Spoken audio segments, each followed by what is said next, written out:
The Qur'an is more than just a religious text. It is a guide for millions of Muslims around the world. This book aims to provide a detailed narrative of the Qur'an, exploring its teachings, historical context, and the life of the Prophet Muhammad. By delving into its chapters, verses, and themes, we hope to offer a deeper understanding of its message and significance. Let's begin. Chapter 1. The Dawn of Revelation. 1.1 The Pre-Islamic Arabian Peninsula. Before the birth of Islam, the Arabian Peninsula was a region marked by stark contrasts and complex social structures. The majority of the inhabitants were Bedouins, nomadic tribes who traversed the harsh desert landscape.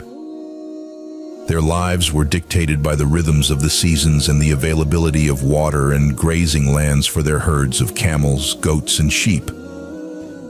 The tribal system was the cornerstone of their social organization, providing security and identity. Loyalty to one's tribe was paramount, and this loyalty often led to fierce rivalries and intertribal conflicts. Geography and climate. The Arabian Peninsula's geography played a crucial role in shaping its inhabitants' lifestyles. The region is predominantly desert, with the vast Rub al-Khali, empty quarter, being one of the largest sand deserts in the world. Oasis towns, such as those in Yathrib, Medina, and Taif, provided respite from the arid landscape, allowing for agriculture and permanent settlements. Mecca, situated in a narrow, barren valley, was a significant trade hub despite its lack of natural resources due to its location on the caravan routes that connected Yemen to the Levant and beyond. Economic and social life. Mecca's economy thrived on trade, with caravans transporting goods such as spices, incense, silk, and other luxury items from as far as India and China to the Mediterranean markets. This trade brought considerable wealth to the city and its leading families, particularly the Quraysh tribe, who were custodians of the Kaaba, an ancient sanctuary revered by the various tribes of Arabia. The Kaaba housed numerous idols representing the gods and goddesses worshipped by the different tribes, making Mecca a central place of pilgrimage and commerce. Socially, pre-Islamic Arabia was characterized by tribal affiliations and a code of honor that dictated conduct. The tribal chiefs, sheikhs, wielded significant authority, and tribal loyalty often overshadowed broader societal concerns. Blood feuds and vendettas were common, perpetuated by the principle of retaliation, an eye for an eye. Women and children were often considered property, and practices such as female infanticide were tragically prevalent. Religious landscape. The religious landscape of pre-Islamic Arabia was diverse yet predominantly polytheistic. Each tribe had its own deities, with the Quraysh tribe, who controlled Mecca, worshipping Allah along with numerous lesser gods and goddesses. The Kaaba itself contained over 360 idols, each representing different deities revered by various tribes. The most prominent deities included Hubal, Alat, Al-Uzza, and Manat. In addition to polytheism, there were also pockets of monotheistic beliefs.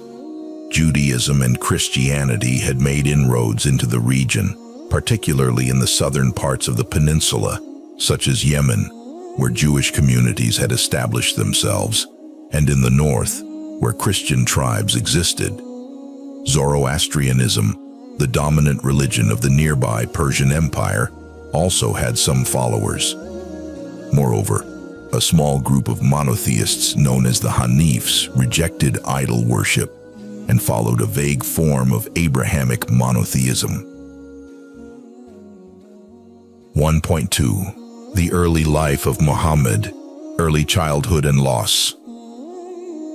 Muhammad ibn Abdullah was born in 570 CE, a year known as the Year of the Elephant, due to the failed invasion of Mecca by the Abyssinian ruler Abraha, who had marched upon the city with an army that included elephants.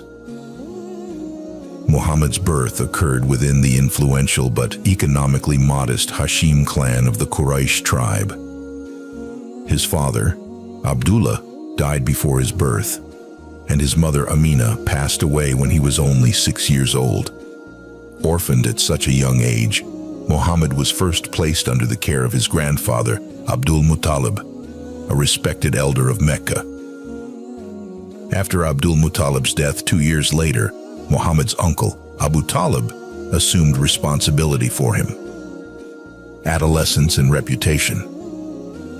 Growing up in the household of Abu Talib, Muhammad was exposed to the intricacies of trade and commerce, accompanying his uncle on trading journeys to Syria. These travels not only broadened his horizons, but also gave him first-hand experience in the business world. Despite the early hardships, Muhammad developed a reputation for his honesty, integrity, and trustworthiness. He became known as Al-Amin, a testament to his character and the high regard in which he was held by the people of Mecca. Marriage to Khadijah. At the age of 25, Muhammad entered the service of Khadijah bint Khuwaylid, a wealthy widow and successful businesswoman who entrusted him with the management of her trading caravans. Impressed by his diligence and honesty, Khadijah proposed marriage to Muhammad. Despite the significant age difference, Khadijah was 40 years old. The marriage was a harmonious and supportive union that lasted for 25 years. Khadijah's support and encouragement were instrumental during the early years of Muhammad's prophethood, providing him with emotional and financial stability. Contemplative nature. Muhammad's contemplative nature and his dissatisfaction with the moral decay and social injustices of Meccan society led him to seek solitude in the cave of Hira, located in the mountains surrounding Mecca. Here, he spent long periods in meditation and reflection, pondering the state of his people and the universe's mysteries. This spiritual inclination set the stage for the momentous event that would change his life and the course of history. 1.3 The First Revelation, the Encounter with Gabriel. In the year 610 CE, during one of his retreats in the cave of Hira, Muhammad experienced a profound and life-altering event. As he meditated, the angel Gabriel, Jibril, appeared before him, commanding him to read or recite, Iqra. Muhammad, who was unlettered and had never been taught to read or write, responded with confusion and fear, insisting that he could not read. The angel embraced him tightly and repeated the command twice more before revealing the first verses of what would become the Qur'an. Read in the name of your Lord who created man from a clinging substance. Read, and your Lord is the most generous, who taught by the pen, taught man that which he knew not. Overwhelmed and terrified by this extraordinary experience, Muhammad rushed home to Khadijah, seeking comfort and reassurance. Khadijah consoled him and took him to her cousin, Waraka ibn Nawfal, a learned Christian who had knowledge of the scriptures. Waraka confirmed that Muhammad had been chosen as a prophet, similar to Moses and other prophets before him, and that the being he encountered was indeed Gabriel. The initial phase of prophethood. The initial phase of Muhammad's prophethood was marked by a period of introspection and private reflection.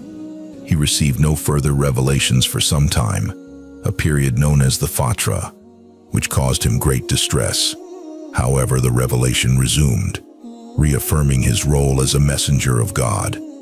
Encouraged by Khadijah and supported by his close family and friends, Muhammad began to share the message of Islam discreetly. The first converts. The first converts to Islam were from Muhammad's immediate circle, individuals who had witnessed his integrity and were moved by the divine message. Khadijah was the first to embrace Islam, followed by Ali ibn Abi Talib, Muhammad's young cousin who had been living with him. Abu Bakr, a close friend and respected merchant, also accepted the new faith and played a crucial role in spreading the message. Others, such as Zayd ibn Haritha, a freed slave, and Uthman ibn Affan, a wealthy merchant, were among the early believers who formed the nascent Muslim community. The secrecy of the early Dawah. For the first 3 years, Muhammad's mission remained largely secret. The early Muslims gathered in private homes to pray and learn about the new faith, avoiding the public eye to escape persecution. The Quranic revelations during this period focused on the fundamental tenets of Islam: the oneness of God, Tawhid, the Day of Judgment, and the moral and ethical responsibilities of individuals. These teachings challenged the prevailing social norms and the deeply entrenched polytheistic practices of Mecca. The call to public preaching. In 613 CE, Muhammad received the divine command to begin preaching publicly. He invited his extended family to a feast, where he openly declared his prophethood and called them to worship the one true God. This public declaration marked a significant turning point in Muhammad's mission, bringing him into direct conflict with the Quraysh and the Meccan elite. Initial public reaction. The public reaction to Muhammad's message was mixed.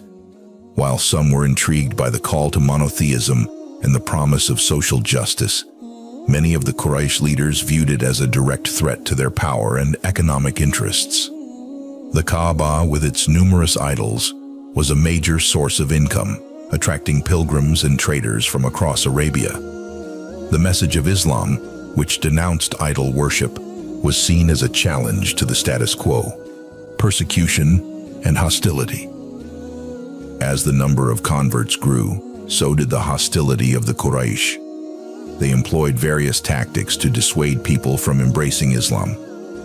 The early Muslims, particularly those from weaker tribes and lower social standings, faced severe persecution. Bilal ibn Rabah, an Abyssinian slave, was subjected to brutal torture for refusing to renounce his faith, but his steadfastness and the defiant cry of Ahad, Ahad, 1-1, became a symbol of resistance and faith. Sumayya bint Khayyat, another early convert, faced relentless persecution and ultimately became the first martyr of Islam, alongside her husband Yasir. Their son, Ammar ibn Yasir, also endured severe torture but remained unwavering in his belief. These early acts of bravery and sacrifice strengthened the resolve of the Muslim community, even as they faced increasing adversity. The protective measures of Abu Talib. Despite the growing animosity, Muhammad found unwavering support in his uncle Abu Talib, who, although not a Muslim, protected his nephew from the worst of the Quraysh's aggression. Abu Talib's status as a respected elder of the Quraysh provided a degree of security, allowing Muhammad to continue his mission. However, this protection came at a cost, as Abu Talib and his family faced social and economic boycotts. The boycott and the Year of Sorrow. In 616 CE, the Quraysh implemented a severe boycott against the Hashim clan, cutting off all social and economic ties in an attempt to force them to withdraw their protection of Muhammad. For 3 years, the clan endured immense hardship, relying on limited resources and facing near starvation. Despite the suffering, the resolve of Muhammad and his followers did not waver, and the boycott was eventually lifted due to growing dissent within the Quraysh and the intervention of sympathetic individuals. The year 619 CE, known as the Year of Sorrow, brought further trials for Muhammad. He faced the devastating loss of his beloved wife Khadijah and his protective uncle Abu Talib in quick succession. These personal tragedies left Muhammad vulnerable and isolated, with the Quraysh intensifying their persecution. Despite these challenges, Muhammad's faith and commitment to his mission remained unshaken. Seeking new alliances. The journey to Taif. In search of new alliances and support, Muhammad traveled to the nearby town of Taif. However, his message was met with hostility, and he was driven out of the town by a mob, suffering physical abuse and humiliation. The rejection at Taif was a severe blow, but Muhammad's perseverance was evident in his prayer for mercy and guidance, rather than vengeance, for the people of Taif. The night journey and ascension. Amidst the growing challenges, Muhammad experienced one of the most significant spiritual events of his life, the Isra and Miraj. According to Islamic tradition, Muhammad was transported from the Kaaba in Mecca to the Al-Aqsa Mosque in Jerusalem in a miraculous journey known as the Isra. From Jerusalem, he ascended to the heavens in the Miraj, where he encountered various prophets and ultimately stood in the presence of God. During this celestial journey, he received instructions regarding the 5 daily prayers, which became a central practice in Islam. This profound experience provided Muhammad with renewed strength and conviction. The first pledges of Aqaba. In the following years, Muhammad's message began to reach beyond Mecca, attracting individuals from other tribes. During the pilgrimage season of 620 and 621 CE, groups of men from Yathrib, later Medina, met with Muhammad and embraced Islam. These meetings, known as the first and second pledges of Aqaba, marked the beginning of a new phase in Muhammad's mission. The Yathrib converts pledged their loyalty and offered Muhammad and his followers a safe haven in their city. Preparation for migration, Hijrah. As persecution in Mecca intensified, the Muslims sought permission to emigrate to Yathrib. Muhammad encouraged his followers to make the journey in small groups to avoid detection by the Quraysh. This migration, known as the Hijrah, marked a significant turning point in Islamic history. In 622 CE, Muhammad himself, accompanied by his close companion Abu Bakr, undertook the perilous journey, narrowly escaping assassination attempts orchestrated by the Quraysh. The establishment of the Muslim community in Medina. Upon his arrival in Yathrib, Muhammad was greeted with enthusiasm and respect by the city's inhabitants. The name of the city was changed to Medina, Madinat al-Nabi, or the city of the Prophet. The Hijrah marked the beginning of the Islamic calendar and the establishment of the first Muslim community under Muhammad's leadership. This new phase allowed for the consolidation of Islamic teachings and the creation of a cohesive, structured society based on the principles of justice, brotherhood, and faith. Chapter 2. The Makkan Period. 2.1 The Early Believers. The Initial Response. The early years of Muhammad's prophetic mission were marked by a period of secret propagation, where he called people to Islam discreetly. The first individuals to embrace the new faith were those closest to him, who had witnessed his integrity and trusted his character. Khadija bint Khuwaylid. Khadija, Muhammad's wife, was the first person to believe in his message. Her support was crucial during these early years, providing emotional and financial backing. As a wealthy and respected merchant, her conversion lent credibility to Muhammad's message and offered him a strong foundation of support. Ali ibn Abi Talib. Ali, Muhammad's young cousin, was the second person to accept Islam. At the tender age of 10, Ali's early conversion demonstrated the appeal of Islam to both young and old. He remained a close confidant and a staunch supporter of Muhammad throughout his life, later becoming the 4th caliph of the Muslim community. Zayd ibn Haritha. Zayd ibn Haritha, a former slave adopted by Muhammad, was another early convert. His loyalty and devotion to Muhammad were unwavering, and his acceptance of Islam was a testament to the inclusive nature of the new faith, which transcended social and economic barriers. Abu Bakr as-Siddiq. Abu Bakr, a prominent merchant and Muhammad's closest friend, embraced Islam shortly after Khadija. and Ali. Known for his gently and kind nature, Abu Bakr played a pivotal role in spreading the message of Islam. His conversion led to several other notable individuals accepting Islam, as his reputation for honesty and integrity influenced many in Mecca. Early converts and their contributions. The early Muslim community, though small, was diverse and dedicated. Among the early converts were Uthman ibn Affan, a wealthy merchant who later became the third caliph. His generosity and dedication were instrumental in the early growth of the Muslim community. Abdurrahman ibn Auf, another wealthy merchant whose business acumen and financial support were crucial for the fledgling Muslim community. Sa'd ibn Abi Waqqas, known for his bravery, Sa'd was one of the 10 companions promised paradise by Muhammad.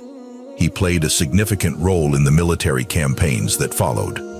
Bilal ibn Rabah, an Ethiopian slave who endured severe torture for his faith. His steadfastness and his beautiful voice as the first muezzin, caller to prayer, left a lasting legacy. These early converts laid the foundation for the Muslim community, their unwavering faith and dedication setting an example for future generations. 2.2 Persecution and hardship. As the message of Islam began to spread, it inevitably attracted the ire of the Quraysh, the dominant tribe in Mecca. The Quraysh were vested in the idol worship at the Kaaba, which was a significant source of their economic and social power.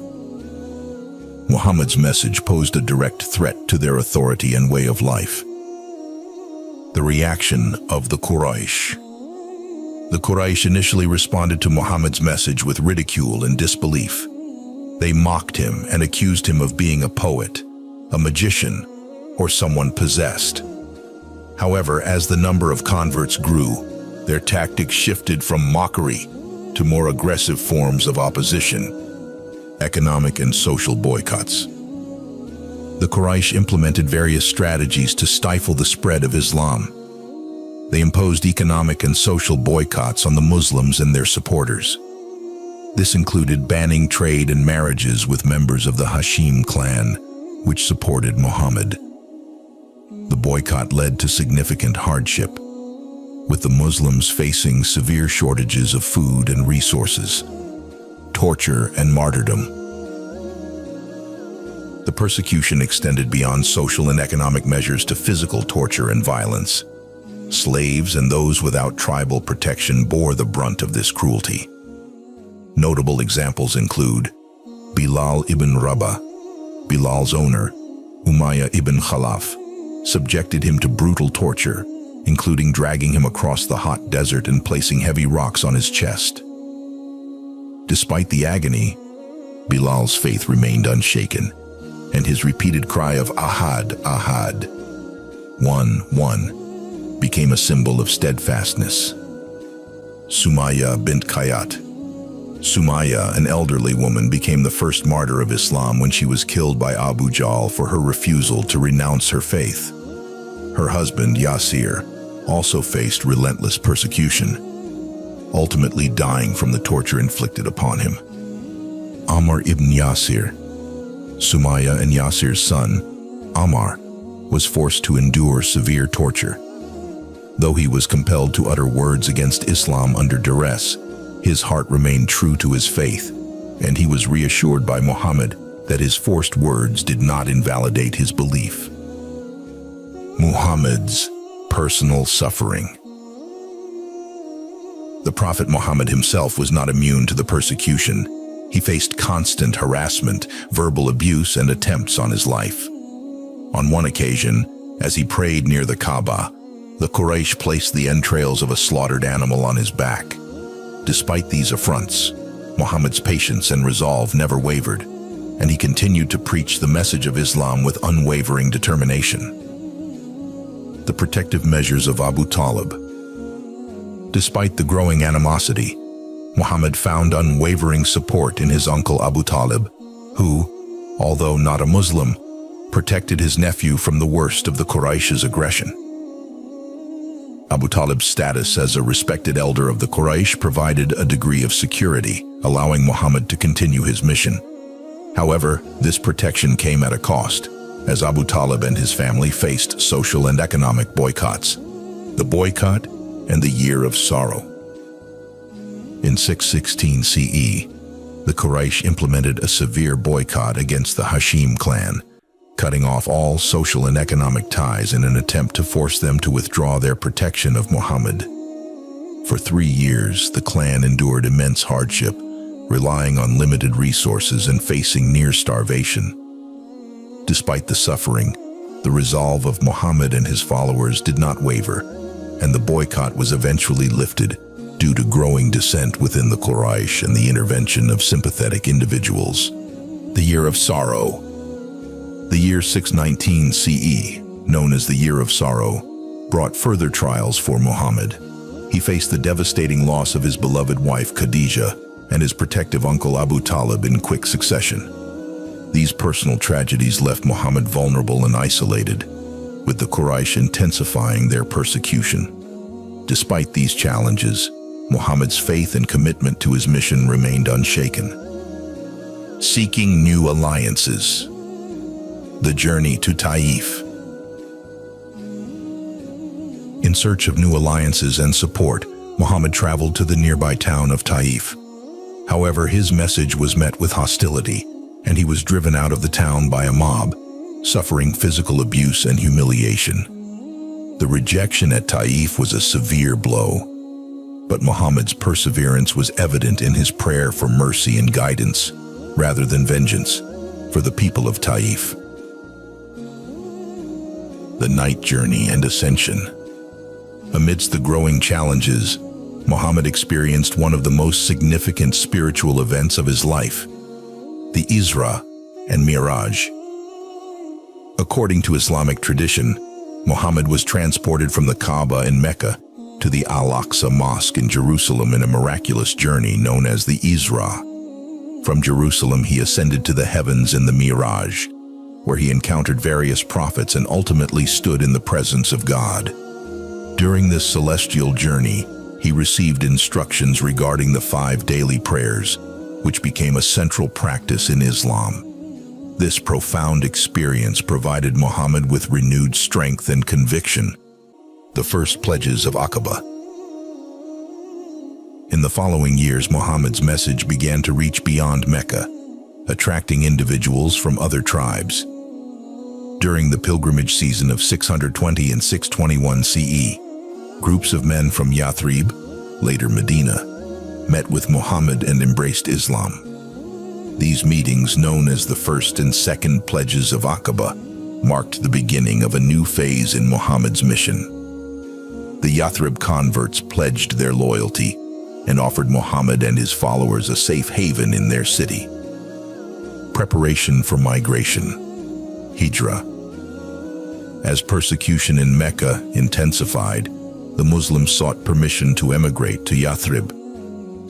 Muhammad encouraged his followers to make the journey in small groups to avoid detection by the Quraysh. This migration, known as the Hijrah, marked a significant turning point in Islamic history. In 622 CE, Muhammad himself, accompanied by his close companion Abu Bakr, undertook the perilous journey, narrowly escaping assassination attempts orchestrated by the Quraysh. The establishment of the Muslim community in Medina. Upon his arrival in Yathrib, Muhammad was greeted with enthusiasm and respect by the city's inhabitants. The name of the city was changed to Medina, Madinat al-Nabi, or the City of the Prophet. The Hijrah marked the beginning of the Islamic calendar and the establishment of the first Muslim community under Muhammad's leadership. This new phase allowed for the consolidation of Islamic teachings and the creation of a cohesive, structured society based on the principles of justice, brotherhood, and faith. 2.3 Major revelations in Makkah. The revelations during the Meccan period, also known as the Meccan Surahs, predominantly focused on establishing the core tenets of Islam. These surahs are characterized by their eloquent and poetic style, addressing themes of monotheism, the afterlife, and moral conduct. Some of the notable surahs include Surah Al-Fatiha, the opening. Surah Al-Fatiha, often referred to as the essence of the Qur'an, is a short chapter that encapsulates the fundamental beliefs in the oneness of God, His mercy, and guidance. It is recited in every unit of the Muslim prayer, Salah, emphasizing its significance in daily worship. The chapter begins with a praise of God, the Lord of all worlds, and a declaration of His mercy and justice. It then seeks guidance on the straight path, highlighting the importance of following divine guidance. Surah Al-Ikhlas, the sincerity. Surah Al-Ikhlas is a profound declaration of God's absolute oneness, negating any form of polytheism or association with God.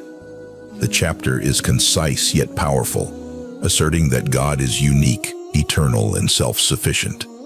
It rejects any notion of God having offspring or being begotten, reinforcing the core principle of monotheism. This chapter serves as a clear and unequivocal statement of Islamic theology, emphasizing the purity of belief in one God. Surah Al-Kahf, the cave. Surah Al-Kahf contains stories of faith and perseverance, providing moral and spiritual lessons through the narratives of the people of the cave, Moses and Khidr, and Dhul-Qarnayn. The story of the people of the cave illustrates the theme of seeking refuge in God during times of persecution and hardship. The narrative of Moses and Khidr emphasizes the importance of patience and trust in God's wisdom, even when events seem inexplicable. The account of Dhul-Qarnayn highlights the responsibility of leadership and the importance of justice. These stories offer timeless lessons for believers, encouraging steadfastness, humility, and trust in divine guidance. Surah Al-An'am, the cattle. Surah Al-An'am addresses the fundamental aspects of faith, emphasizing the oneness of God, the authenticity of the prophetic message, and the reality of the afterlife. It challenges the polytheistic beliefs of the Quraysh, calling for the rejection of idolatry and the worship of God alone. The chapter also discusses the signs of God in creation, encouraging reflection on the natural world as a means to recognize God's existence and power. Surah Al-A'raf, the heights. Surah Al-A'raf recounts the stories of various prophets, including Noah, Hud, Saleh, Lot, and Shu'aib, highlighting their struggles and the responses of their communities. These narratives serve as reminders of the consequences of rejecting divine guidance and the rewards for those who remain steadfast in their faith. The chapter underscores the importance of adhering to God's commandments and the ultimate accountability in the hereafter. Surah Yunus, Jonah. Surah Yunus focuses on the themes of monotheism, prophethood, and the hereafter. It emphasizes God's mercy and the importance of repentance, using the story of the prophet Jonah as an example. The chapter also addresses the doubts and objections raised by the disbelievers, providing rational arguments and reminders of God's signs in the universe. Surah Hud. Surah Hud elaborates on the stories of several prophets, including Noah, Hud, Saleh, Abraham, Lot, and Shu'aib. These narratives illustrate the recurring themes of divine guidance, human resistance, and the ultimate triumph of truth. The chapter reinforces the need for patience and trust in God's plan, even in the face of adversity. Surah Yusuf, in Joseph. Surah Yusuf recounts the story of the prophet Joseph, highlighting themes of patience, trust in God, and the eventual triumph of righteousness. The chapter is unique in its narrative style, presenting the story in a continuous, cohesive manner. The experiences of Joseph, from being betrayed by his brothers to his rise to power in Egypt, offer profound lessons in resilience, forgiveness, and divine wisdom. Surah Ar-Ra'd, the thunder. Surah Ar-Ra'd emphasizes the power and majesty of God, using natural phenomena such as thunder and lightning as signs of his greatness. The chapter addresses the stubbornness of the disbelievers and their rejection of the prophetic message, while encouraging the believers to remain steadfast in their faith. Surah Ibrahim, Abraham. Surah Ibrahim focuses on the themes of gratitude and the consequences of disbelief. It recounts the story of the prophet Abraham and his prayers for his descendants. The chapter highlights the importance of recognizing God's blessings and being grateful for them, while warning against the ingratitude and arrogance that lead to divine punishment. Surah An-Nahl, the bee. Surah An-Nahl discusses the signs of God's creation, including the bees, and emphasizes the importance of living in accordance with divine guidance. The chapter addresses the blessings and bounties provided by God, urging reflection and gratitude. It also highlights the responsibilities of believers to uphold justice, kindness, and integrity. Surah Al-Isra, the night journey. Surah Al-Isra, also known as Surah Bani Israel, recounts the Isra and Mi'raj, the miraculous night journey of Muhammad. The chapter addresses themes of monotheism, morality, and the hereafter. It emphasizes the importance of righteous conduct and the consequences of deviating from God's path. Surah Maryam, Mary. Surah Maryam focuses on the stories of the prophet Zechariah, Mary, and Jesus, emphasizing the miraculous nature of their lives and the power of God's will. The chapter highlights the importance of faith, patience, and submission to God's plan. It also addresses the objections raised by the disbelievers and reaffirms the truth of the prophetic message. Surah Taha. Surah Taha recounts the story of Moses, emphasizing his mission to deliver the Israelites from oppression and Pharaoh's tyranny. The chapter highlights themes of faith, perseverance, and divine assistance. It also addresses the challenges faced by Muhammad and reassures him of God's support. Surah Al-Anbiya, the Prophets. Surah Al-Anbiya presents the stories of various prophets, including Abraham, Lot, Noah, David, Solomon, and Jonah. These narratives illustrate the recurring themes of divine guidance, human resistance, and the ultimate triumph of truth. The chapter reinforces the need for patience and trust in God's plan, even in the face of adversity. Surah Al-Hajj, the Pilgrimage. Surah Al-Hajj addresses the themes of monotheism, resurrection, and the rituals of pilgrimage. The chapter emphasizes the significance of the Hajj, the annual pilgrimage to Mecca, and its role in reinforcing the unity and devotion of the Muslim community. It also addresses the objections raised by the disbelievers and reaffirms the truth of the prophetic message. The structure and style of Meccan surahs.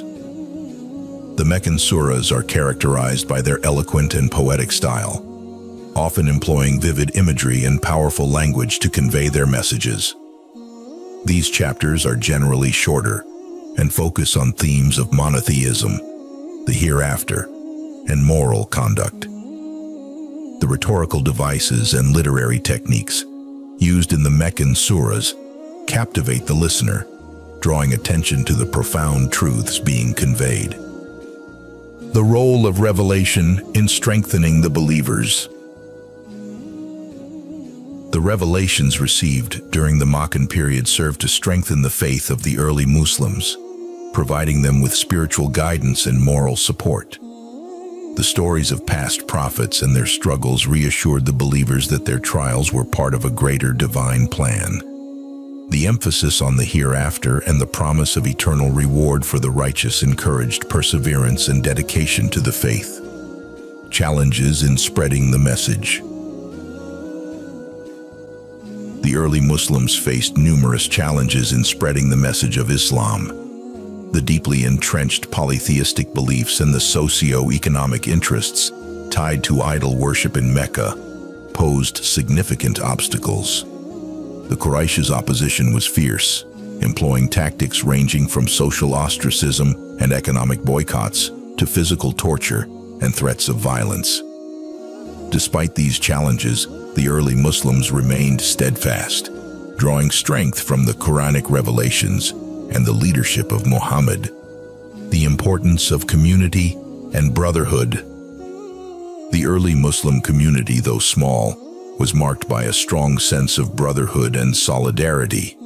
The concept of Ummah, community, was central to their identity, fostering a sense of belonging and mutual support. This communal bond was strengthened by the shared hardships and the collective commitment to the message of Islam. The early Muslims supported one another in times of need, demonstrating the values of compassion, generosity, and selflessness that were central to their faith. The spiritual and moral development of the early Muslims. The revelations during the Meccan period played a crucial role in the spiritual and moral development of the early Muslims. The Quranic teachings emphasized the importance of personal integrity, compassion, and justice. The early Muslims were called to embody these values in their daily lives, setting an example for others.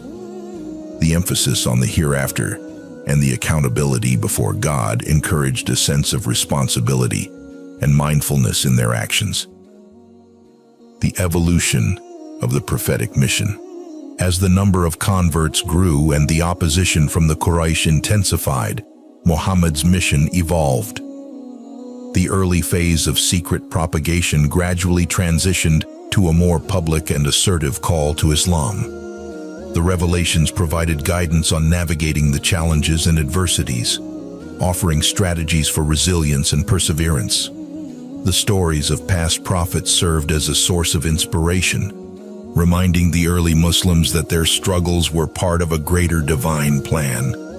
The gradual revelation of the Qur'an. The Qur'an was revealed gradually over a period of 23 years, with the Meccan period marking the initial phase of this revelation. This gradual process allowed the early Muslims to internalize the teachings and implement them in their lives. The revelations were often context-specific, addressing the immediate needs and challenges faced by the community. This approach facilitated the spiritual and moral growth of the believers, preparing them for the establishment of a just and righteous society. Chapter 3. Migration and the Medinan period. 3.1. The Hijrah, the situation in Mecca. By 622 CE, the situation for Muslims in Mecca had become increasingly untenable. The relentless persecution, social ostracism, and economic boycotts imposed by the Quraysh tribe had taken a severe toll on the Muslim community. The death of key figures like Khadija and Abu Talib left Muhammad without crucial support, making it clear that a new phase in the Islamic mission was necessary. The invitation from Yathrib. Yathrib, a city approximately 320 kilometers north of Mecca, had been plagued by long-standing tribal conflicts between its two main tribes, the Aws and the Khazraj. Seeking a resolution to their disputes, they turned to Muhammad, hoping his leadership could bring peace. In the years 620 and 621 CE, representatives from Yathrib met Muhammad during the pilgrimage season in Mecca. These meetings, known as the First and Second Pledges of Aqaba, resulted in a significant number of Yathrib inhabitants accepting Islam and pledging their support to Muhammad. Planning the migration. With the groundwork laid, Muhammad encouraged his followers to begin migrating to Yathrib in small groups, ensuring their movements remained undetected by the Quraysh. The migration, or Hijrah, marked a pivotal turning point in Islamic history. The Muslims left Mecca stealthily, leaving behind their homes, possessions, and often their families. The journey of Muhammad and Abu Bakr.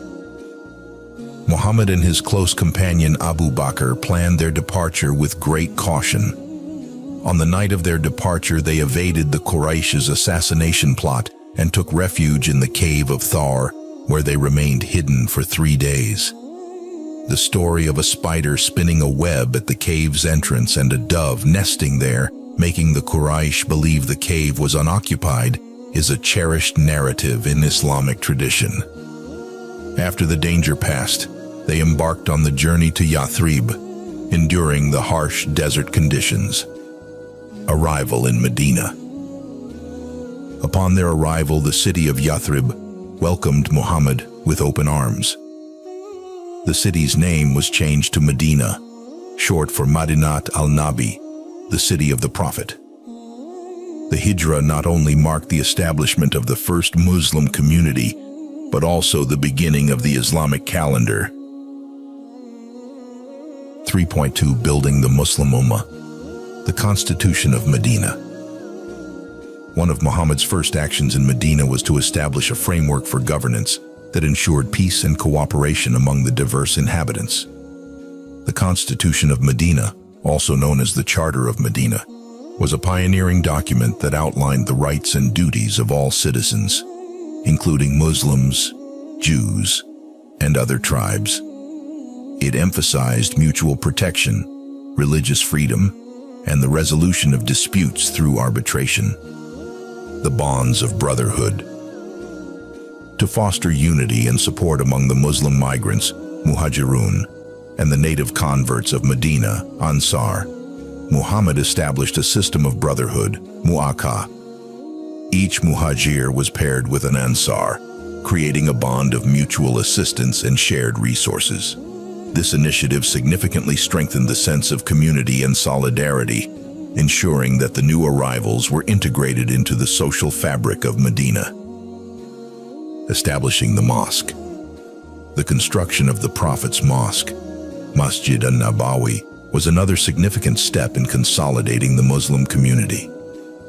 The mosque served not only as a place of worship but also as a community center, a school, and a hub for social and political activities. It became the heart of the growing Muslim society, symbolizing the unity and collective spirit of the believers. Economic and social reforms. Muhammad implemented various economic and social reforms to address the needs of the community. He encouraged trade and fair business practices, emphasizing honesty and trustworthiness. The concept of zakat, charitable giving, was institutionalized, requiring Muslims to contribute a portion of their wealth to support the needy and vulnerable. This system of wealth redistribution aimed to reduce poverty and promote social justice. Women's rights and social justice. The Quranic revelations in Medina addressed various aspects of family life, inheritance, and the rights and responsibilities of women. These teachings aimed to establish social justice and equity. Women were granted rights in marriage, divorce, and inheritance, which were revolutionary in the context of the time. The emphasis on moral conduct, compassion, and justice permeated the social fabric, fostering a sense of responsibility and care within the community. 3.3 Major revelations in Medina. The Medinan period saw the revelation of surahs that dealt with practical aspects of life and governance. These revelations addressed community laws, social justice, warfare ethics, and family life, providing a comprehensive guide for the nascent Muslim society. Surah Al-Baqarah, the cow. Surah Al-Baqarah, the longest surah in the Qur'an, covers a wide range of topics, including faith, law, morality, and guidance for the Muslim community. It emphasizes the importance of unity, justice, and obedience to God. The surah includes the verse of the throne, Ayat al-Kursi, which highlights God's supreme power and knowledge.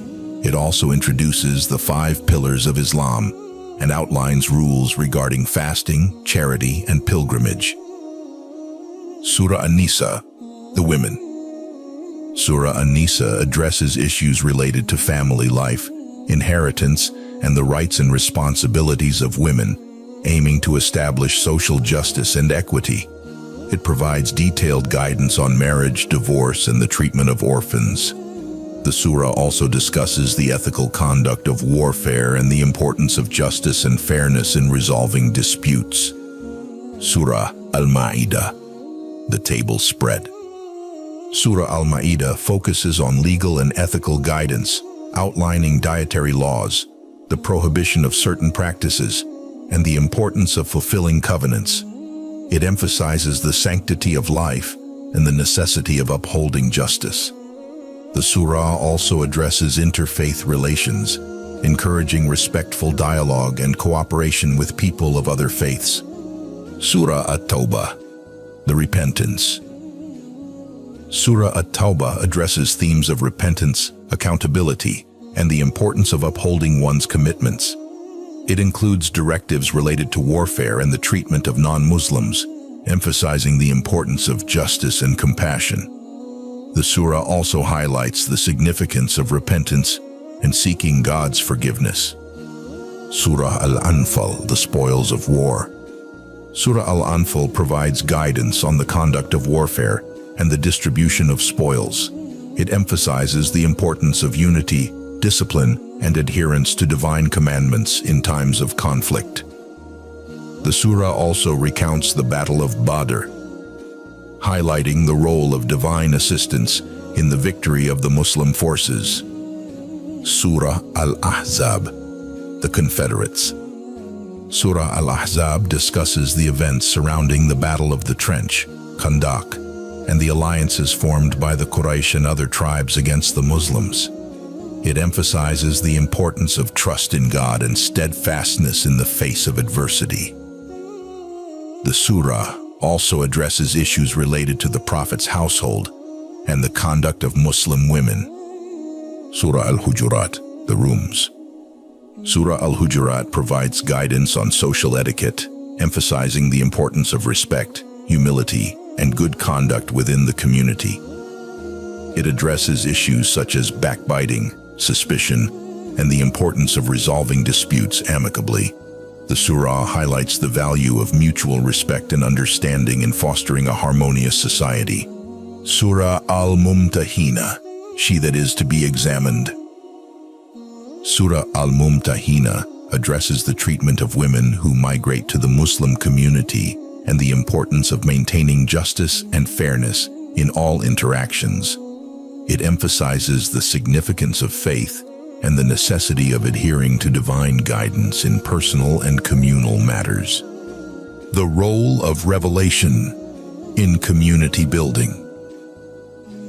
The revelations during the Medinan period provided the foundational principles for building a cohesive and just society. They addressed the immediate needs and challenges faced by the Muslim community, offering practical solutions and ethical guidelines. The emphasis on justice, compassion, and social responsibility permeated every aspect of life, shaping the community's values and conduct. Challenges and triumphs in Medina. The battles of Badr and Uhud. The establishment of the Muslim community in Medina did not go unchallenged. The Quraysh, determined to suppress the growing influence of Islam, launched several military campaigns against the Muslims. The Battle of Badr in 624 CE was a significant victory for the Muslims, despite their smaller numbers. This battle reinforced the belief in divine assistance and boosted the morale of the Muslim community. The subsequent Battle of Uhud in 625 CE presented a more challenging scenario. The Muslims faced a setback due to strategic errors and disobedience, resulting in significant casualties. Despite the defeat, the battle served as a crucial learning experience, emphasizing the importance of discipline, unity, and adherence to divine guidance. The Battle of the Trench, Khandaq. In 627 CE, the Quraysh, along with various allied tribes, launched a massive assault on Medina, known as the Battle of the Trench, Khandaq. The Muslims, under the strategic guidance of Salman al-Farsi, dug a trench around the city, preventing the enemy forces from penetrating their defenses. The siege lasted for several weeks, but ended in the disarray and withdrawal of the Quraysh and their allies. This victory solidified the Muslim community's resilience and strategic acumen. The Treaty of Hudaybiyah. In 628 CE, Muhammad sought to perform the pilgrimage to Mecca, leading to the Treaty of Hudaybiyah, a significant diplomatic achievement. Although the treaty initially seemed to favor the Quraysh, it provided a period of peace that allowed for the expansion and consolidation of the Muslim community. The treaty also demonstrated the Prophet's commitment to peaceful resolution and strategic patience. The conquest of Mecca. In 630 CE, the Quraysh violated the Treaty of Hudaybiyah, prompting Muhammad to march towards Mecca with a substantial force. The city surrendered without bloodshed, and Muhammad's entry into Mecca was marked by acts of mercy and forgiveness. He declared a general amnesty for his former persecutors and cleansed the Kaaba of idols, reinstating it as a center of monotheistic worship. This event marked the triumph of Islam in the Arabian Peninsula, as tribes from across the region began to embrace the new faith. The farewell pilgrimage and the Prophet's final sermon. In 632 CE, Muhammad performed his final pilgrimage, delivering a farewell sermon that encapsulated the core principles of Islam. In this sermon, he emphasized the equality of all believers, the sanctity of life and property, and the importance of adhering to the Qur'an and his Sunnah traditions. His message was a call for justice, compassion, and adherence to divine guidance. The Prophet's passing later that year marked the end of an era. The foundations he laid continued to guide the Muslim community. Preservation and compilation of the Qur'an. The Qur'an was meticulously preserved during the Prophet's lifetime through memorization and written records. After his passing, the need for a compiled text became evident, especially during the Caliphate of Abu Bakr. The first compilation was undertaken by Zayd ibn Thabit, ensuring that the revelations were gathered in a single volume. During the Caliphate of Uthman, the Qur'an was standardized to prevent discrepancies in recitation. Copies were sent to various regions, ensuring a uniform text for all Muslims. This meticulous preservation process has resulted in the Qur'an being one of the most accurately preserved texts in history. Chapter 4: The Prophetic Struggle and Triumph. 4.1 The Battles and Treaties. The context of conflict. The establishment of the Muslim community in Medina brought not only new opportunities but also significant challenges.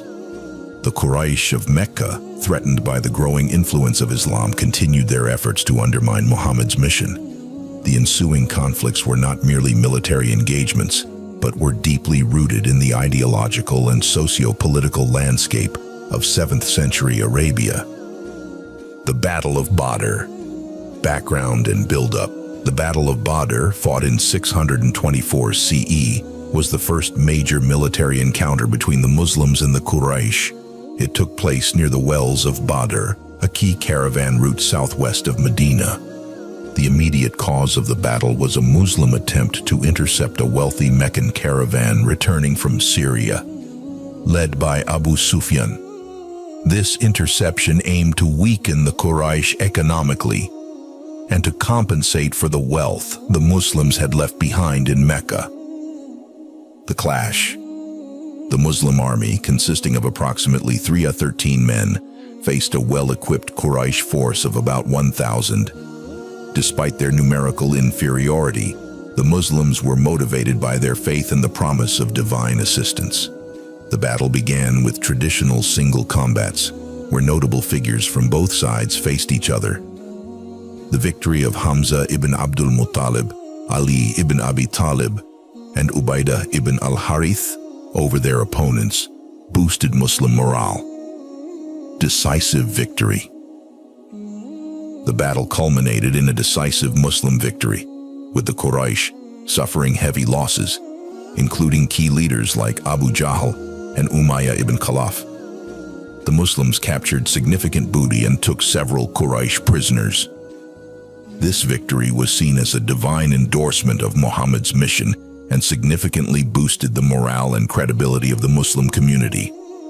The Battle of Uhud, prelude and preparation. Following their defeat at Badr, the Quraysh sought revenge and regrouped to launch a retaliatory attack on the Muslims.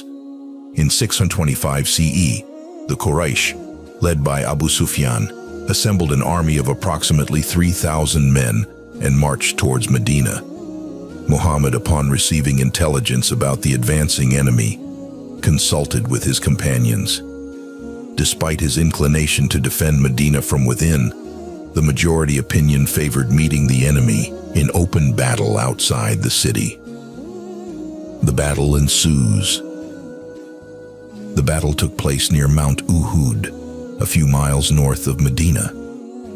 Muhammad strategically positioned his troops with their backs to the mountain, protecting them from a rear attack. He placed a contingent of archers on a hill to protect the Muslim flanks and ordered them to hold their position regardless of the battle's outcome. Initially, the Muslims had the upper hand, but a critical lapse occurred when the archers, seeing the Quraysh in retreat, abandoned their posts to collect booty. This breach allowed the Quraysh cavalry, led by Khalid ibn al-Walid, to launch a surprise attack from the rear, turning the tide of the battle. Muhammad was injured, and the Muslims suffered significant casualties, including the loss of prominent companions like Hamza ibn Abdul Muttalib. Aftermath and lessons. Despite the setback, the Battle of Uhud taught the Muslim community valuable lessons about discipline, unity, and obedience. It underscored the importance of adhering to strategic commands and highlighted the consequences of disobedience. The Quranic revelations that followed provided comfort and guidance, emphasizing perseverance and trust in divine wisdom. The Battle of the Trench, Khandak. The coalition and siege. In 627 CE, the Quraysh, allied with several other tribes, including the Banu Ghatafan and the Jewish tribe of Banu Nadir, launched a concerted effort to annihilate the Muslim community in Medina. This formidable coalition, numbering around 10,000, aimed to besiege and destroy the city. Facing this overwhelming threat, Muhammad and his companions devised a novel defensive strategy, digging a trench around the vulnerable parts of Medina. The defensive strategy. The idea of the trench was suggested by Salman al-Farsi, a Persian companion with experience in warfare tactics. The trench, combined with Medina's natural defenses, effectively halted the advance of the coalition forces, who were unaccustomed to this type of warfare. For several weeks, the besieging forces camped outside the trench, unable to breach the Muslim defenses. Divine intervention and victory. The siege took a toll on both sides, but the Muslims remained resolute. A combination of factors, including harsh weather conditions, internal dissension within the coalition, and strategic Muslim skirmishes, eventually forced the enemy to withdraw. The Battle of the Trench was a significant psychological victory for the Muslims, demonstrating their ability to withstand and repel a superior force through ingenuity and steadfastness. The Treaty of Hudaybiyah. The pilgrimage attempt. In 628 CE, Muhammad decided to perform the Umrah pilgrimage to Mecca, signaling his intention for peaceful religious observance.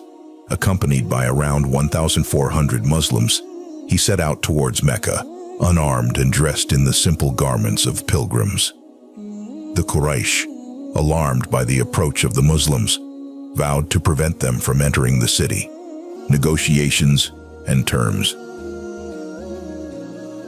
The two sides met at Hudaybiyah, a location near Mecca, to negotiate. After lengthy and tense discussions, a treaty was concluded. The terms of the Treaty of Hudaybiyah included a 10-year truce between the Quraysh and the Muslims. The Muslims would return to Medina without performing the pilgrimage that year, but would be allowed to do so the following year. Any tribe wishing to ally with either party could do so freely. Muslim converts who fled to Medina without their guardian's permission would be returned to Mecca, but converts from Mecca to Medina would not be returned.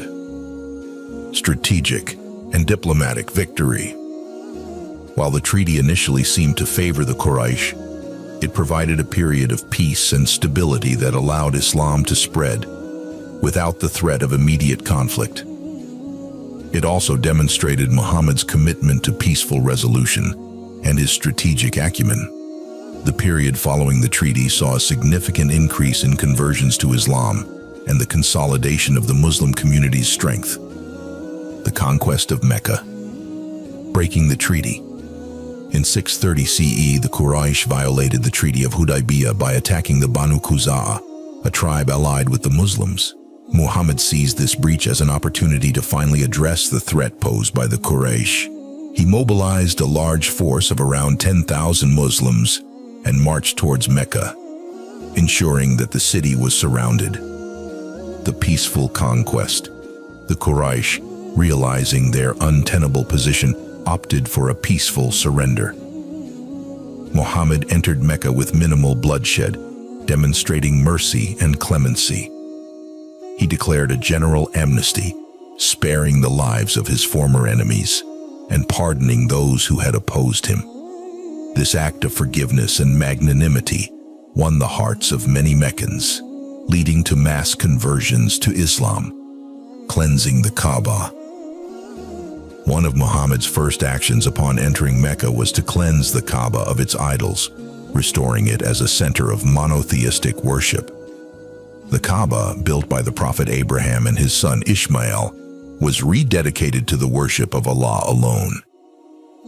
The conquest of Mecca marked the culmination of Muhammad's mission, solidifying Islam's dominance in the Arabian Peninsula. 4.2. The Farewell Pilgrimage. Preparations for the pilgrimage. In 632 CE, Muhammad, sensing the nearing end of his life, decided to perform the Hajj pilgrimage to Mecca, which would be his last. He invited Muslims from across Arabia to join him in this significant act of worship. Tens of thousands of Muslims gathered to accompany the Prophet on this pilgrimage, eager to learn from him and to participate in the rites. The rituals of Hajj. The pilgrimage involved the performance of various rites, including the circumambulation of the Kaaba, Tawaf, the standing at Arafat, Wukuf, the throwing of pebbles at the pillars representing Satan, Rami al-Jamarat, and the sacrifice of animals, Qurbani. Muhammad meticulously performed these rituals, ensuring that the correct practices were established for future generations. The Farewell Sermon. The location and attendees. On the 9th of Dhu al-Hijjah, the final month of the Islamic lunar calendar, Muhammad delivered his farewell sermon at Mount Arafat. The sermon, attended by an estimated 100,000 Muslims, encapsulated the essence of Islamic teachings and provided guidance for the community's future. Key messages. In his sermon, Muhammad emphasized several core principles. Equality and brotherhood. He declared that all humans are equal, regardless of race or ethnicity, stating, "All mankind is from Adam and Eve. An Arab has no superiority over a non-Arab, nor does a non-Arab have any superiority over an Arab. A white has no superiority over a black, nor does a black have any superiority over a white. None have superiority over another, except by piety and good action." Sanctity of life and property. He stressed the sanctity of life, property, and honor, likening their inviolability to the sanctity of the holy month and the holy city of Mecca. Women's rights. Muhammad emphasized the rights and fair treatment of women, urging men to treat their wives kindly and with respect. Adherence to the Qur'an and Sunnah. He instructed the Muslims to hold firmly to the Qur'an and his Sunnah traditions, ensuring that they remain guided in their faith and practice. Finality of his message. He proclaimed the completion of his prophetic mission, affirming that he had conveyed the message of Islam in its entirety. Completion and divine approval. The sermon concluded with the revelation of the verse, "This day I have perfected for you your religion, and completed my favor upon you, and have approved for you Islam as religion." Quran 5:3. This declaration marked the culmination of the prophetic mission, signifying the completeness and perfection of Islam. 4.3. The Quranic legacy. The preservation and compilation. Efforts during the Prophet's lifetime. During Muhammad's lifetime, the Quran was preserved through both oral and written means. Many of his companions, known as Hufaz, memorized the Quran in its entirety. Additionally, scribes such as Zayd ibn Thabit recorded the revelations on various materials, including parchment, bones, and palm leaves. The Caliphate of Abu Bakr. After Muhammad's passing, the need for a compiled text became evident, especially following the Battle of Yamama, where many Hufaz were martyred. Caliph Abu Bakr, upon the advice of Umar ibn al-Khattab, commissioned Zayd ibn Thabit to collect and compile the Quranic revelations into a single volume. This compilation was safeguarded by the Caliph and later entrusted to Hafsa bint Umar, one of Muhammad's widows. The standardization under Uthman. During the Caliphate of Uthman ibn Affan, the rapid expansion of the Muslim empire and the diversity of dialects necessitated a standardized text to prevent discrepancies in recitation. Uthman appointed a committee, led again by Zayd ibn Thabit, to produce copies of the compiled Quran in the Quraysh dialect. These copies were then distributed to major Islamic centers, ensuring uniformity and preserving the integrity of the Quranic text. The teachings and themes of the Quran. Core theological concepts. The Quran's teachings encompass theological, ethical, and legal dimensions. At its core, the Quran calls for the worship of one God, Tawhid, rejecting any form of polytheism or association with God. It emphasizes the importance of following the prophets who were sent to guide humanity. Ethical and moral teachings. The Quran promotes justice, compassion, and social responsibility. It condemns practices like usury, bribery, and oppression, while advocating for the rights of orphans, women, and the needy. The Quran also provides legal principles covering aspects of family law, criminal justice, and economic transactions, aiming to create a just and balanced society. Legal and social guidance. The Quranic revelations offer comprehensive guidance on various aspects of life, including marriage, divorce, inheritance, and commerce. The emphasis on justice, fairness, and the welfare of the community forms the basis of Islamic law, Sharia. The principles outlined in the Quran aim to establish a just and equitable society where individuals uphold moral and ethical standards. The Quran in daily life. Recitation and memorization. The Quran plays a central role in the daily lives of Muslims. It is recited in daily prayers, salah, providing spiritual nourishment and a constant reminder of God's presence. The practice of memorizing the entire Quran, hifz, is highly revered, and many Muslims strive to become hafiz, preserving the Quran in their hearts. Guidance and reflection. Muslims turn to the Quran for guidance and inspiration, reflecting on its teachings to navigate the challenges of life. The Quran's emphasis on contemplation and understanding encourages believers to engage with its verses deeply and thoughtfully. Influence on art and culture. The Quran's influence extends beyond religious practices. It has inspired art, literature, and science within Islamic civilization. Calligraphy, a prominent art form, often features Quranic verses, reflecting the reverence for the divine text. The Quran's encouragement of learning and reflection also contributed to advancements in various fields during the golden age of Islam. The Quran's relevance today. The Quran's guidance remains relevant in addressing contemporary issues.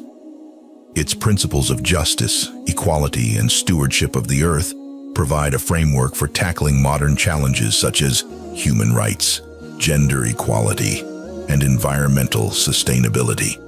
The Quran's emphasis on knowledge and reason encourages Muslims to engage with the world thoughtfully and responsibly.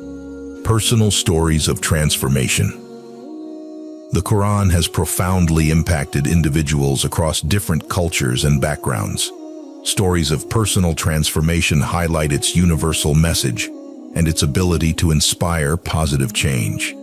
From scholars and thinkers who have dedicated their lives to studying the Quran, to everyday believers who find solace and guidance in its verses, the Quran continues to touch hearts and minds.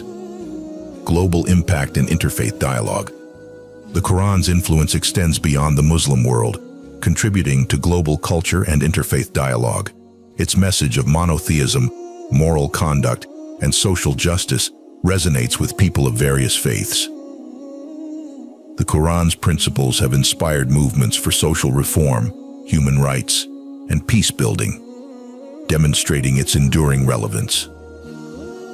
The Quran remains a timeless guide, offering wisdom and direction to those who seek it. Its profound impact on individuals and societies underscores its divine origin and enduring relevance. As we conclude this journey through the Quran, we reflect on its ability to inspire, challenge, and guide humanity towards a path of righteousness and peace. Chapter 5. The Quranic Legacy. 5.1. Preservation and compilation. Efforts during the Prophet's lifetime. During the Prophet Muhammad's lifetime, the preservation of the Quran was a meticulous process. The revelations were received over a period of 23 years, beginning in 610 CE and concluding in 632 CE.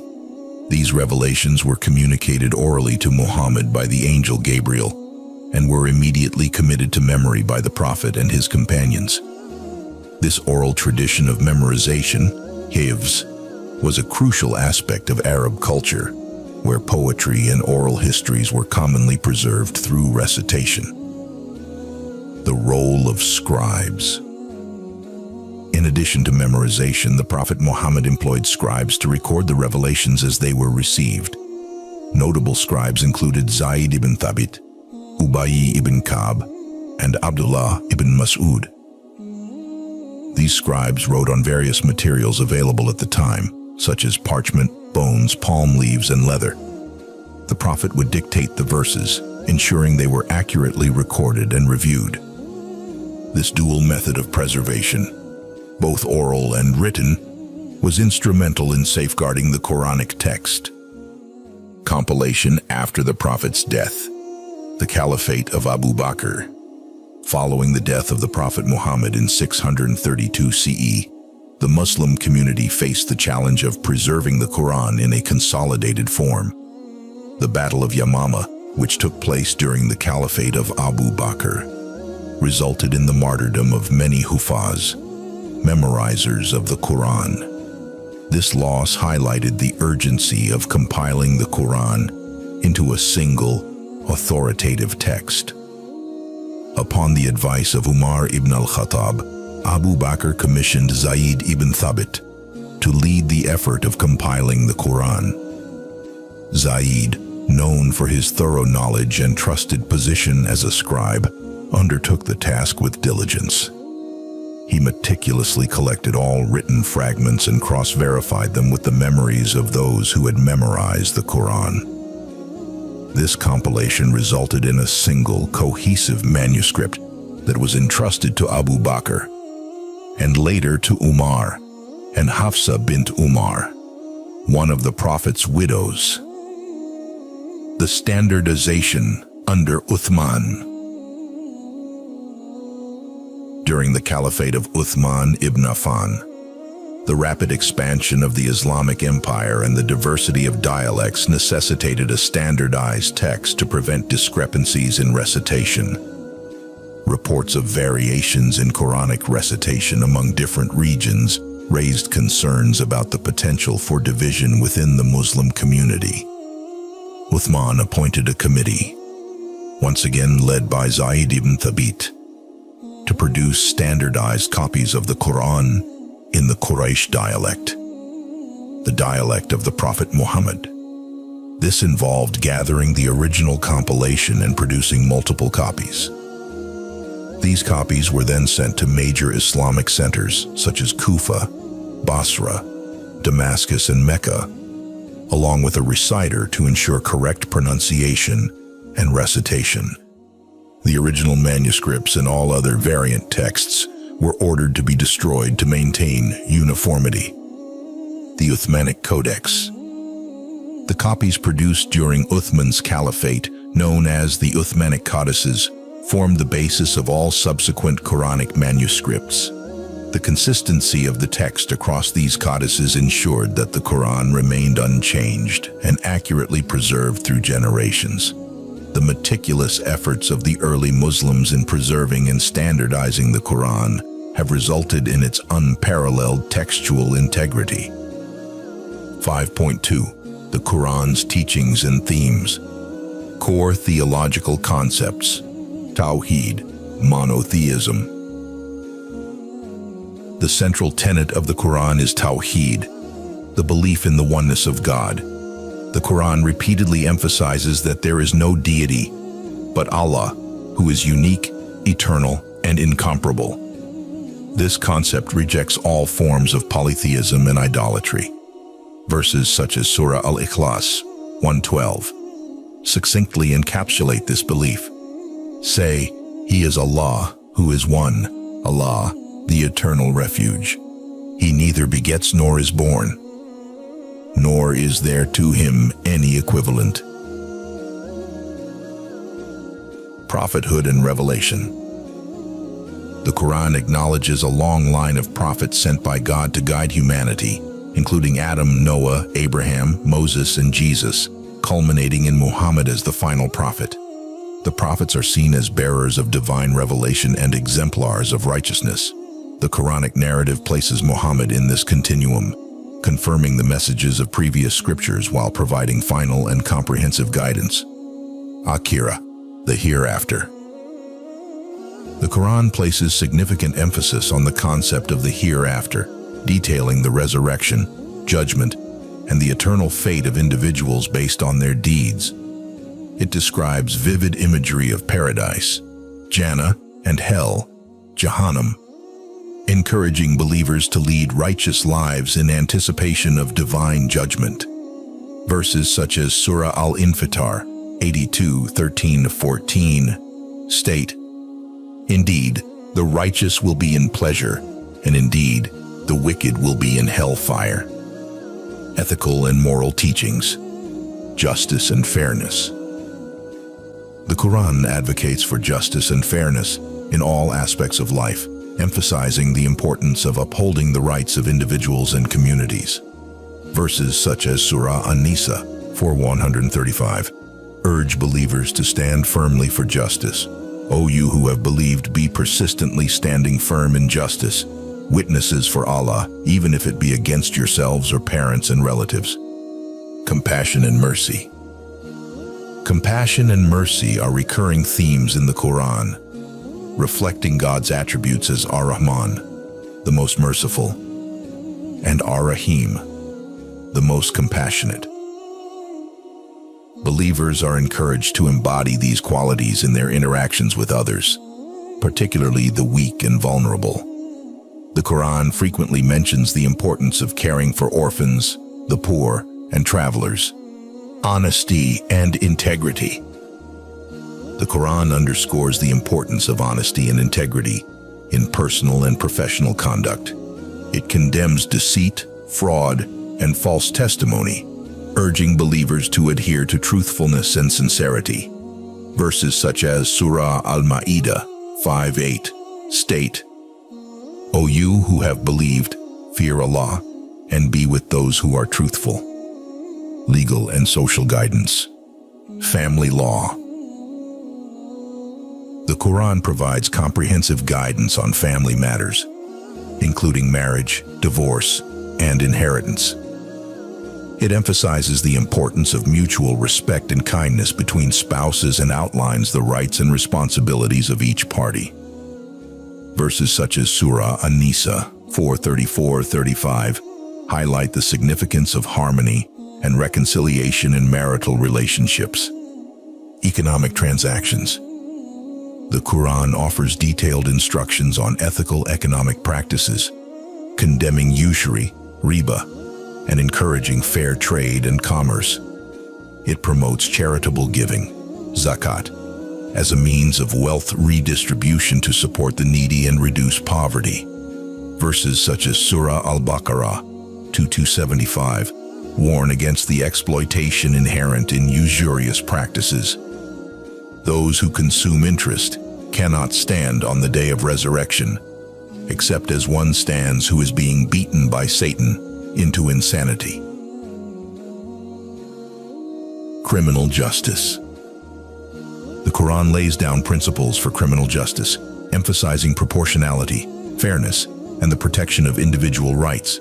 It outlines the penalties for various offenses while also advocating for mercy and forgiveness. Verses such as Surah Al-Ma'idah 5:38 address the punishment for theft, balancing justice with compassion. 5.3 The Quran in daily life. Recitation and memorization. The practice of hifz. The practice of memorizing the entire Quran, known as hifz, is highly revered in the Muslim world. Those who achieve this are honored with the title Hafiz. The process of memorization involves rigorous repetition and recitation, often starting from a young age. This tradition not only preserves the Quranic text, but also fosters a deep spiritual connection with the words of God. Recitation in prayers. The Quran is central to the daily prayers, salah, performed by Muslims. Verses from the Quran are recited in each unit of prayer, providing spiritual nourishment and reinforcing the believer's connection with God. The recitation is performed in Arabic, maintaining the original language of revelation. Guidance and reflection. Personal reflection. Muslims turn to the Quran for guidance and inspiration, reflecting on its teachings to navigate the challenges of life. The Quran encourages believers to contemplate its verses and seek deeper understanding, as highlighted in verses such as Surah Sad 38:29. This is a blessed book which we have revealed to you, O Muhammad, that they might reflect upon its verses and that those of understanding would be reminded. Study circles and tafsir. Study circles, halakha, and sessions of tafsir, Quranic exegesis, are common practices within the Muslim community. These gatherings provide opportunities to study and discuss the Quran's meanings and applications. Scholars and teachers offer interpretations that help contextualize the teachings for contemporary life, fostering a deeper understanding of the Quranic message. Influence on art and culture. Calligraphy and illumination.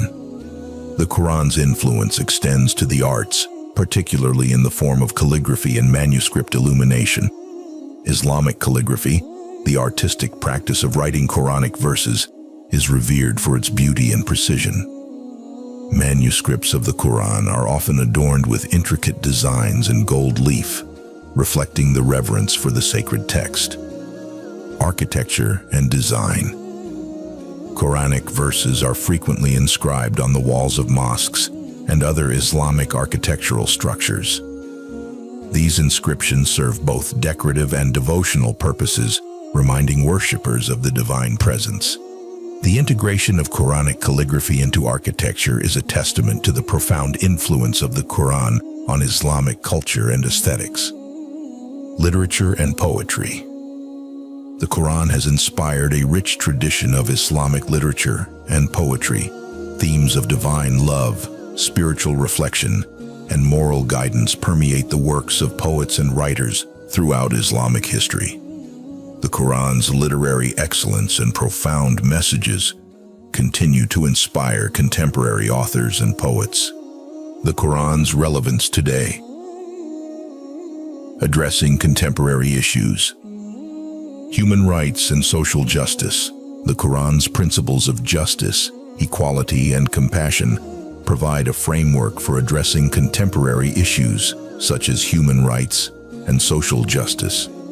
The emphasis on the dignity and sanctity of human life underpins efforts to combat discrimination, oppression, and injustice in various forms. Gender equality. The Quran's teachings on the rights and responsibilities of women have significant implications for gender equality. While cultural practices have sometimes overshadowed these teachings, the Quran advocates for the fair treatment and empowerment of women, emphasizing their equal spiritual status and rights in marriage, inheritance, and social participation. Environmental stewardship. The Quran encourages responsible stewardship of the earth and its resources. Verses such as Surah Al-A'raf 7:31 advocate against wastefulness and emphasize the importance of moderation and sustainability. This guidance is increasingly relevant in addressing contemporary environmental challenges and promoting ecological balance. Encouragement of knowledge and reason. The Quran places a strong emphasis on the pursuit of knowledge and the use of reason. Verses such as Surah Al-Alaq 96:1-5 highlight the importance of reading, learning, and intellectual engagement. This encouragement has historically spurred advancements in various fields of knowledge and continues to inspire contemporary scientific and intellectual pursuits. Interpretative approaches. Traditional exegesis. Tafsir. Tafsir, the interpretation and commentary on the Quran, has a long and rich tradition. Classical scholars such as Ibn Kathir, Al-Tabari, and Al-Qurtubi produced comprehensive works that elucidate the meanings of Quranic verses, drawing on linguistic, historical, and contextual insights. These traditional interpretations remain foundational for understanding the Quran. Modern contextual readings. Contemporary scholars and thinkers have engaged in modern contextual readings of the Quran, seeking to apply its teachings to the current socio-political and cultural landscape. These approaches consider the historical context of revelation, while exploring the relevance of Quranic principles to contemporary issues. This dynamic engagement ensures that the Quran continues to provide guidance for modern challenges. Personal stories of transformation. Testimonials of faith. The Quran has profoundly impacted individuals across different cultures and backgrounds. Stories of personal transformation highlight its universal message and its ability to inspire positive change. Converts to Islam often recount how the Quran's teachings resonated with them, leading to profound spiritual and moral transformation. Scholars and thinkers. Many scholars and thinkers have dedicated their lives to studying the Quran, contributing to its understanding and dissemination. Their works and teachings continue to inspire new generations of Muslims and non-Muslims alike, fostering a deeper appreciation for the Quranic message. Everyday believers. For everyday believers, the Quran serves as a constant source of guidance, comfort, and inspiration. Whether facing personal challenges or seeking to improve their moral character, Muslims turn to the Quran for answers and support. The practice of reciting, reflecting on, and implementing its teachings is integral to their spiritual journey. Global impact and interfaith dialogue. The Quran's influence on global culture.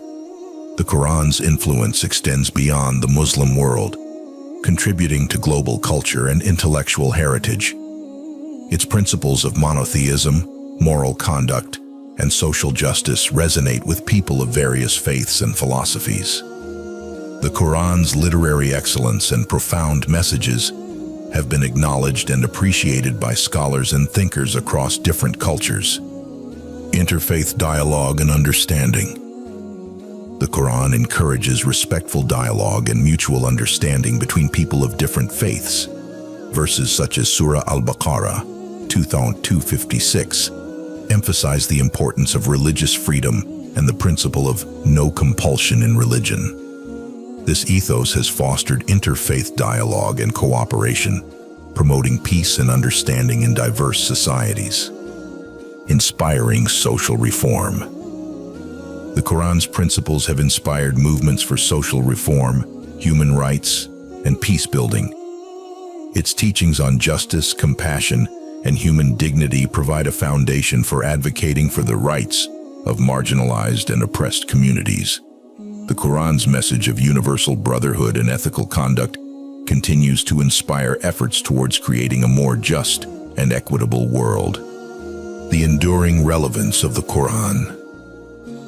The Quran remains a timeless guide, offering wisdom and direction to those who seek it.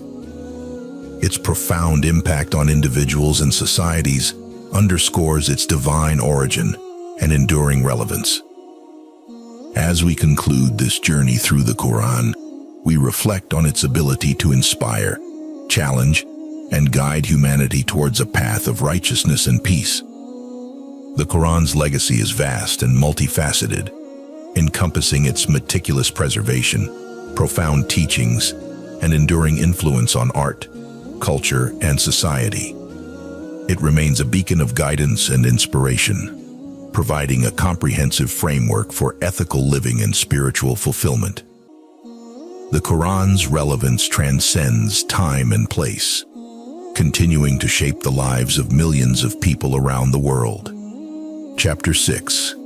Reflections and Contemporary Relevance. 6.1. The Quran and Modern Challenges. Addressing contemporary issues, human rights and social justice. The Quran's principles of justice, equality, and compassion are highly relevant to contemporary discussions on human rights and social justice. The Quran emphasizes the intrinsic dignity and worth of every human being, as illustrated in Surah Al-Isra 1770. And we have certainly honored the children of Adam and carried them on the land and sea and provided for them of the good things, and preferred them over much of what we have created, with definite preference. This verse underscores the universal and inherent dignity bestowed upon all humans, forming the foundation for modern human rights discourses. The Quran advocates for the protection of rights, including those of women, children, orphans, and the marginalized. The emphasis on justice, adl, and the imperative to stand against oppression resonate deeply with contemporary efforts to combat inequality and promote social justice. Gender equality. The Quran's teachings on the rights and responsibilities of women have significant implications for gender equality. While cultural practices in various societies have sometimes overshadowed these teachings, the Quran advocates for the fair treatment and empowerment of women. Key verses emphasize the spiritual equality of men and women and their mutual responsibilities. Surah An-Nisa 4:1 states, "O mankind, fear your Lord, who created you from one soul and created from it its mate, and disperse from both of them many men and women, and fear Allah, through whom you ask one another, and the wombs. Indeed, Allah is ever, over you, an observer." This verse highlights the shared origin and equal spiritual status of men and women. The Quran also outlines the rights of women in marriage, divorce, and inheritance, promoting their social and economic independence. Environmental stewardship. The Quran encourages responsible stewardship of the earth and its resources. Verses such as Surah Al-A'raf 7:31 advocate against wastefulness and emphasize the importance of moderation and sustainability.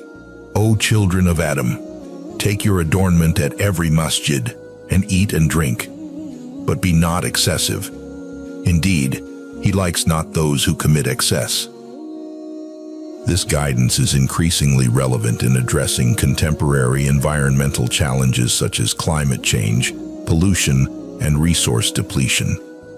The Quran's emphasis on balance and conservation promotes an ecological ethic that can inspire sustainable practices and policies.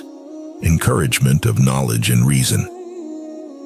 The Quran places a strong emphasis on the pursuit of knowledge and the use of reason. The first revelation, Surah Al-Alaq 96:15, underscores the importance of reading, learning, and intellectual engagement. Read in the name of your Lord who created man from a clinging substance. Read, and your Lord is the most generous. Who taught by the pen, taught man that which he knew not. This emphasis has historically spurred advancements in various fields of knowledge, including science, medicine, philosophy, and the arts. The Quran encourages believers to seek knowledge, reflect on the natural world, and use reason to understand the signs of God. Interpretative approaches, traditional exegesis, tafsir. Tafsir, the interpretation and commentary on the Quran, has a long and rich tradition. Classical scholars such as Ibn Kathir, Al-Tabari, and Al-Qurtubi produced comprehensive works that elucidate the meanings of Quranic verses, drawing on linguistic, historical, and contextual insights. These traditional interpretations remain foundational for understanding the Quran. Modern contextual readings. Contemporary scholars and thinkers have engaged in modern contextual readings of the Quran, seeking to apply its teachings to the current socio-political and cultural landscape. These approaches consider the historical context of revelation while exploring the relevance of Quranic principles to contemporary issues. This dynamic engagement ensures that the Quran continues to provide guidance for modern challenges. Reform and revival movements. Throughout Islamic history, various reform and revival movements have emerged, aiming to return to the original teachings of the Quran and the Prophet Muhammad while addressing contemporary issues. These movements often emphasize the principles of justice, equality, and social responsibility inherent in the Quran. They advocate for the reinterpretation of certain aspects of Islamic law to align with modern contexts, promoting a more progressive and inclusive understanding of Islam. Challenges and opportunities. Interpreting ethical and legal texts. One of the significant challenges in applying the Quran to modern contexts is interpreting its ethical and legal texts. The historical and cultural specificity of certain Quranic verses necessitates careful consideration to ensure their application aligns with contemporary values and norms. Scholars engage in ijtihad, independent reasoning, to navigate these complexities, seeking to reconcile traditional interpretations with modern realities. Balancing tradition and modernity. Balancing tradition and modernity is a continual challenge for Muslim communities. While the Quran provides timeless principles, the dynamic nature of human societies requires a flexible and context-sensitive approach to its application. This balance involves preserving the core values and teachings of Islam while adapting practices to meet the evolving needs and challenges of the modern world. 6.2 Personal Stories of Transformation. Testimonials of faith. The Quran has profoundly impacted individuals across different cultures and backgrounds. Stories of personal transformation highlight its universal message and its ability to inspire positive change. Converts to Islam often recount how the Quran's teachings resonated with them, leading to profound spiritual and moral transformation. For instance, Malcolm X's journey to Islam illustrates the transformative power of the Quran.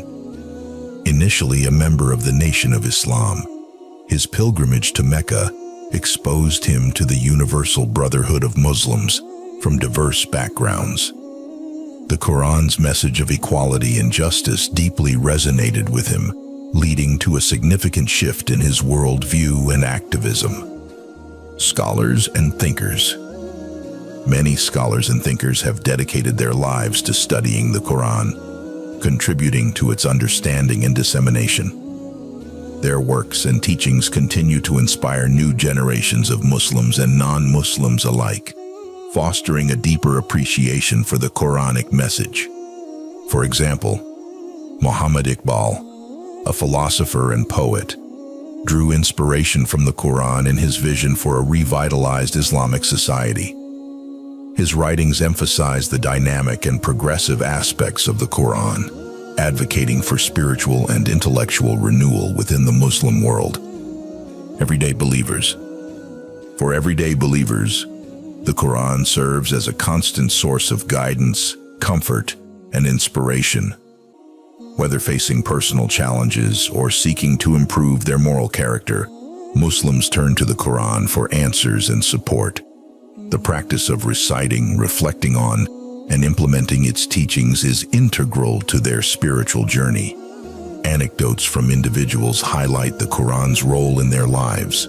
For instance, a student facing academic and personal stress might find solace and motivation in verses emphasizing patience and trust in God's plan, such as Surah Al-Baqarah 2:286.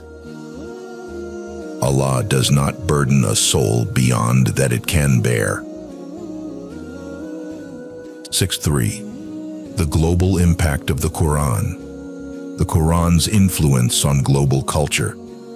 The Quran's influence extends beyond the Muslim world, contributing to global culture and intellectual heritage. Its principles of monotheism, moral conduct, and social justice resonate with people of various faiths and philosophies. The Quran's literary excellence and profound messages have been acknowledged and appreciated by scholars and thinkers across different cultures. Islamic civilization and the Golden Age.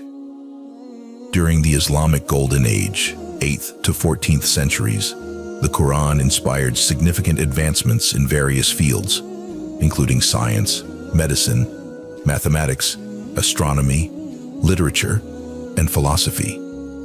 Scholars such as Al-Khwarizmi, mathematics, Ibn Sina, medicine, and Al-Farabi, philosophy, drew upon Quranic principles to advance their respective fields, contributing to the global body of knowledge. Interfaith dialogue and understanding. The Quran encourages respectful dialogue and mutual understanding between people of different faiths. Verses such as Surah Al-Baqarah 2:256 emphasize the importance of religious freedom and the principle of no compulsion in religion. This ethos has fostered interfaith dialogue and cooperation, promoting peace and understanding in diverse societies. The role of interfaith initiatives. Various interfaith initiatives have emerged to promote dialogue and understanding between Muslims and adherents of other faiths. These efforts are grounded in Quranic principles of tolerance, respect, and shared humanity. Interfaith conferences, community projects, and academic collaborations aim to bridge gaps, dispel misconceptions, and foster harmonious coexistence, inspiring social reform. The Quran's principles have inspired movements for social reform, human rights, and peace building. Its teachings on justice, compassion, and human dignity provide a foundation for advocating for the rights of marginalized and oppressed communities. The Quran's message of universal brotherhood and ethical conduct continues to inspire efforts towards creating a more just and equitable world. Contemporary examples of social reform. The role of Muslim charitable organizations. Muslim charitable organizations guided by Quranic principles of charity, zakat, and compassion play a significant role in addressing social issues globally. Organizations such as Islamic Relief and the Aga Khan Development Network engage in humanitarian efforts, providing aid, education, and healthcare to vulnerable communities. Islamic finance and ethical banking. The principles of Islamic finance, rooted in Quranic teachings, offer an alternative ethical banking system that prohibits usury, riba, and promotes risk-sharing and social justice. Islamic financial institutions focus on equitable and sustainable economic practices, contributing to the broader movement for ethical finance. The Qur'an in the modern world. Digital Qur'an and technology. The advent of digital technology has revolutionized access to the Qur'an. Digital Qur'an apps, online tafsir resources, and virtual study circles have made it easier for individuals to engage with the Qur'an's teachings. These technological advancements have also facilitated the global dissemination of Quranic knowledge, enabling Muslims and non-Muslims alike to explore its message. The role of social media. Social media platforms have become powerful tools for sharing Quranic teachings and fostering community engagement. Influential scholars and thought leaders use these platforms to provide interpretations, answer questions, and inspire followers with Quranic wisdom. Social media also facilitates interfaith dialogue and cultural exchange, promoting a deeper understanding of the Qur'an's relevance in the modern world. The Qur'an in education, Quranic schools and institutes. Quranic schools and institutes around the world continue to play a crucial role in preserving and teaching the Qur'an. These institutions provide comprehensive education in Quranic studies, including memorization, recitation, and tafsir. They nurture a new generation of scholars and leaders who are well-versed in the Qur'an's teachings. Integration of Quranic ethics in curriculum.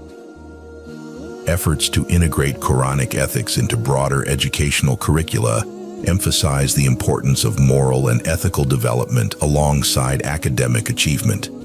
This holistic approach to education aims to cultivate individuals who are not only knowledgeable, but also compassionate, just, and responsible members of society. The Qur'an's future impact. Adapting to global changes. As the world continues to evolve, the Qur'an's timeless principles will remain relevant in addressing new challenges and opportunities.